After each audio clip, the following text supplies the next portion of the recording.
The history of Rome started when Remus and Romulus were born.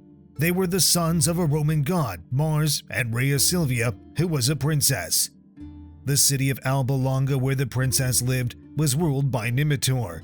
He didn't want anyone to dethrone him, and so he ordered the princess to become a Vestal virgin. He had the twins drown in the river. However, the servant who was in charge to throw the babies took pity on them. The servant put them both in a basket and pushed it down the Tiber River so they wouldn't drown but safely were carried away by the current. The twins ended up in the 7 hills, in which they were found by Lupa, who was a she-wolf. Lupa nursed the babies in her lair, which was situated on Palatine Hill, until a shepherd found them and decided to raise the twins. They grew up to be shepherds, but they also managed to defeat Nimator. Circa 753 BCE, the twins decided to establish their city. Legend has it, Romulus killed his own twin brother in an argument over who would rule the city. Romulus then named the city after himself, Rome. The Roman Empire was one of the supreme civilizations in history. Ancient Rome left us a handful of momentous and even world-changing events whose impacts are still present to this day. If you want to learn the rich and eventful history of ancient Rome, then you've come to the right place. We've collected a list of the greatest, noteworthy, and most significant historical events of ancient Rome. Rome was founded 753 BCE. When talking about important historical events of ancient Rome, we should start off with the obvious, in essence, Remus and Romulus. The twins were wandering for days until they were crossing the famous 7 hills. These hills then became the starting point on which the Roman civilization began. While in search for a new place to establish their very own city, the twins were faced with 7 options in which to build the city. The hills were Esquiline, Capitol, Celio, Aventine, Palatine, Viminal, and Quirinal. Romulus intended to establish the city on the Palatine Hill, while Remus preferred the Aventine Hill. The twins then consulted augury in the hopes for reaching a decision. Birds were observed to figure out which one was favored the most by the gods. It is believed that Remus saw 6 birds, while Romulus had seen a total of 12 birds. Despite the fact it was Remus who had spotted fewer birds, but he didn't want to back down and went on to argue that it was he who had laid eyes on them first. Therefore, Remus believed that they should settle on the Aventine Hill. Undeterred, his brother proceeded to construct a wall around the Palatine Hill. Annoyed that he was ignored, Remus decided to ruin the structure by jumping over it. Driven by rage, Romulus murdered Remus. Legend has it, the event occurred in 754 BCE. After killing his brother Remus, Romulus was able to gain absolute control over 2 million square miles, stretching all the way from Britain to Asia Minor and from the Rhine River to Egypt. Up to this day, archaeologists still provide several viewpoints about the original founder of Rome. Nevertheless, Romulus and Remus are taken and are believed by many as the true founders. Rome became Republic 509 BCE.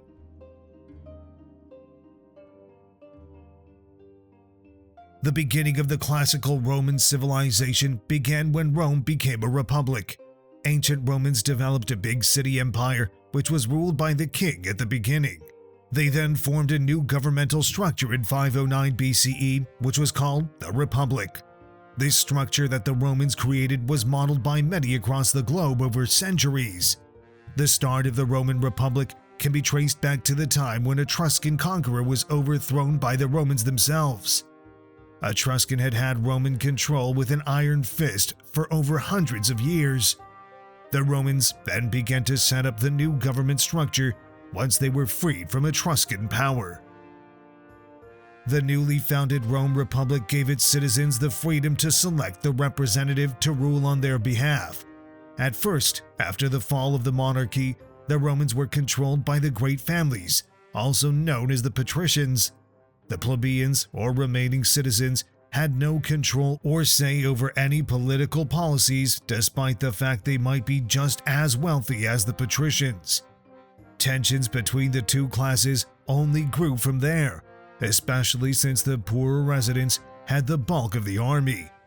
They questioned the unfairness of it all, why they had to go to wars and the profits would go to the patricians. The Roman citizens also set themselves apart from non-citizens and slaves by donning a toga.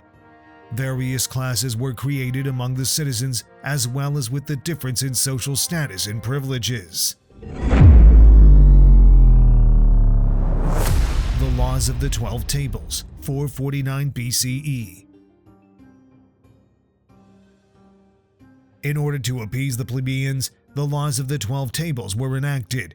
It became known as the first recorded Roman law code. The struggle and tension between the plebeians and the patricians grew thicker. The common people wanted to protect their social, legal, and civil rights. This prompted a commission of 10 men to be appointed. They were known as decemviri, 43 BCE. The men wrote a code of law that pacified the needs and concerns of the plebeians. The tables tackled domestic complications with an emphasis on both private property and family life.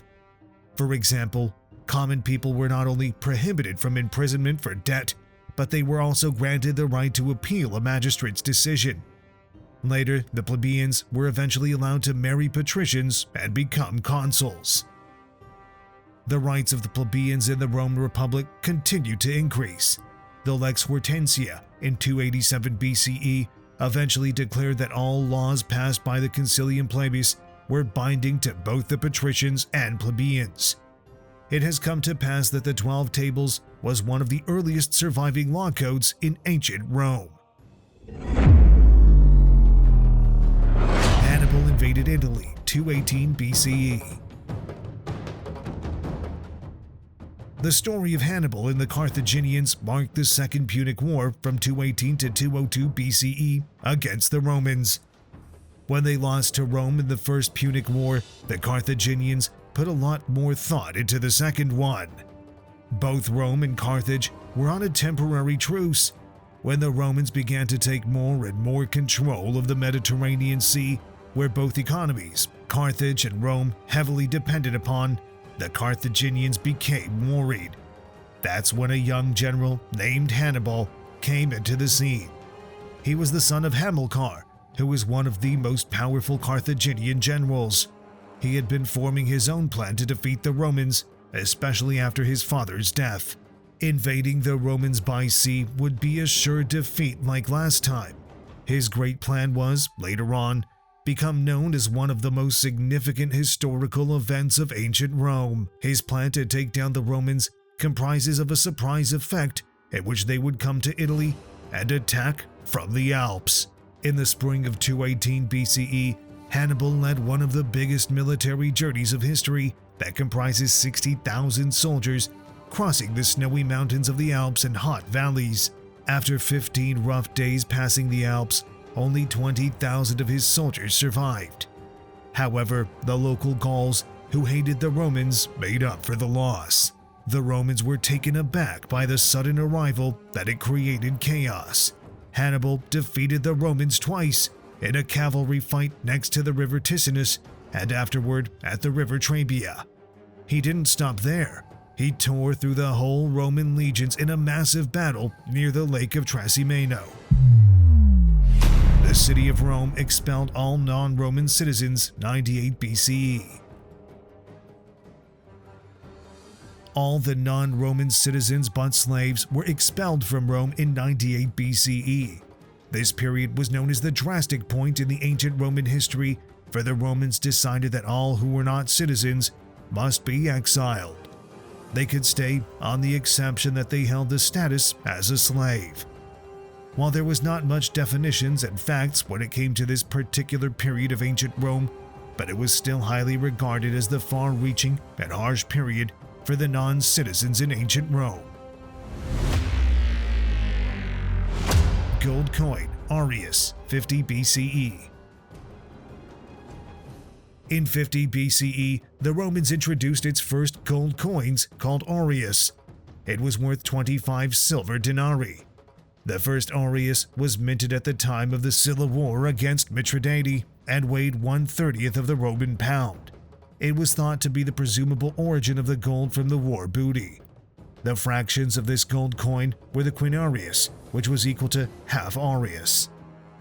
The minting of gold coins in Rome only really began after the conquest by Caesar, along with the availability of gold from the mines.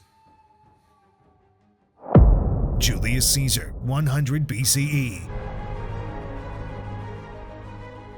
One of the world's most famous dictators took the 4th place in this list of significant historical events of ancient Rome. Born on July 12, 100 BCE, Gaius Julius Caesar was the son of a praetor that governed the province of Asia. His mother was Aurelia Cotta, who was of noble birth.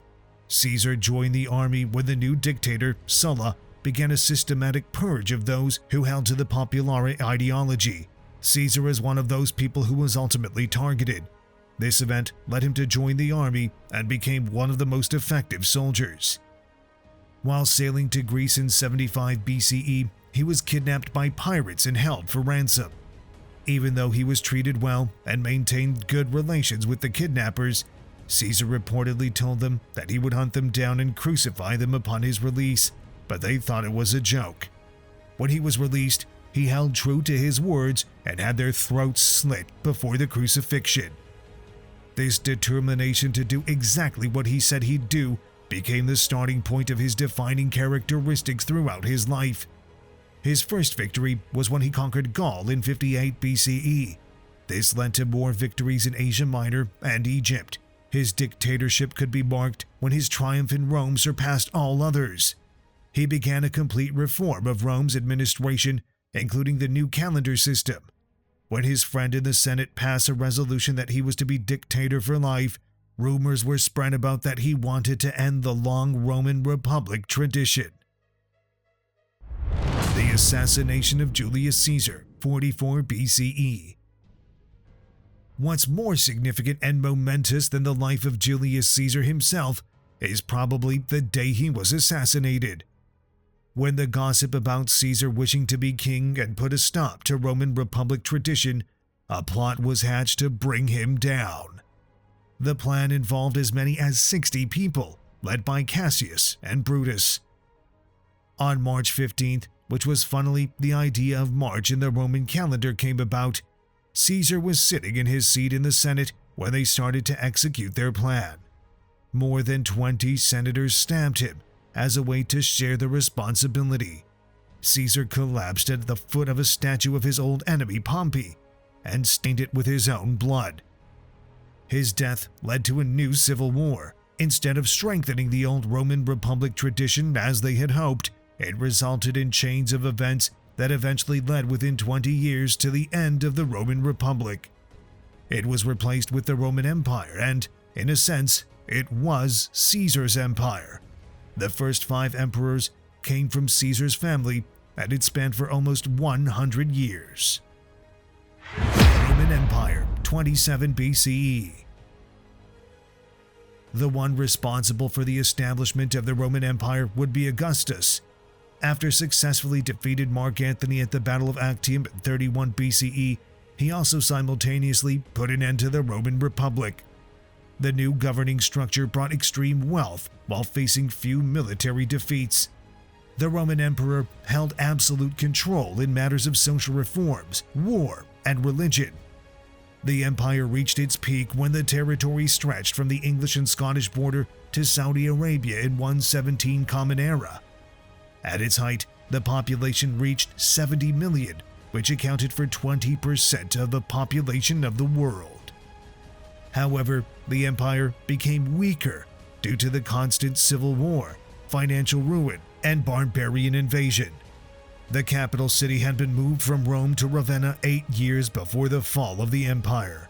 However, considering the fact that barbarians managed to march so far into Roman territories, proved that the empire was in a dire state of affairs.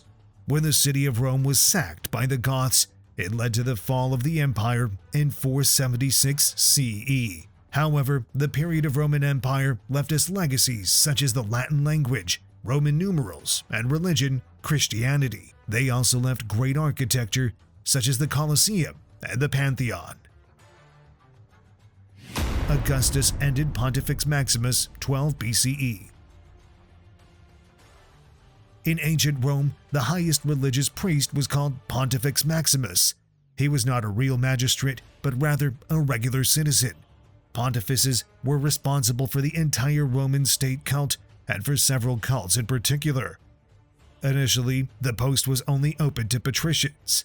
However, the plebeians, later on, started occupying the post and everything suddenly became politicized. Julius Caesar was also appointed Pontifex Maximum 63 BCE. He kept the office until his death. He was then replaced by Marcus Aemilius, and when he died, the Emperor Augustus was responsible for the state cult. It was only when Augustus resumed power that he gave the right to appoint other pontifices. When the election of pontifices came to an end, the new emperor eventually gained all religious dignity and the responsibility of the whole Roman state. From that point forward, a position in the College of Pontifices was a symbol of special imperial favor and was comparable to decoration in the modern age. Ancient Rome held so much more than just what's written here. Nevertheless, these significant historical events of ancient Rome are meant as a guide to help you understand Rome in the past in a big picture. It was clear that the Romans went through many drastic changes before AD, starting from social to the political structure. There also lies many changes in religion and architecture as well. As a matter of fact, it's believed that Rome had the most advanced civilization that greatly influences different parts of the world.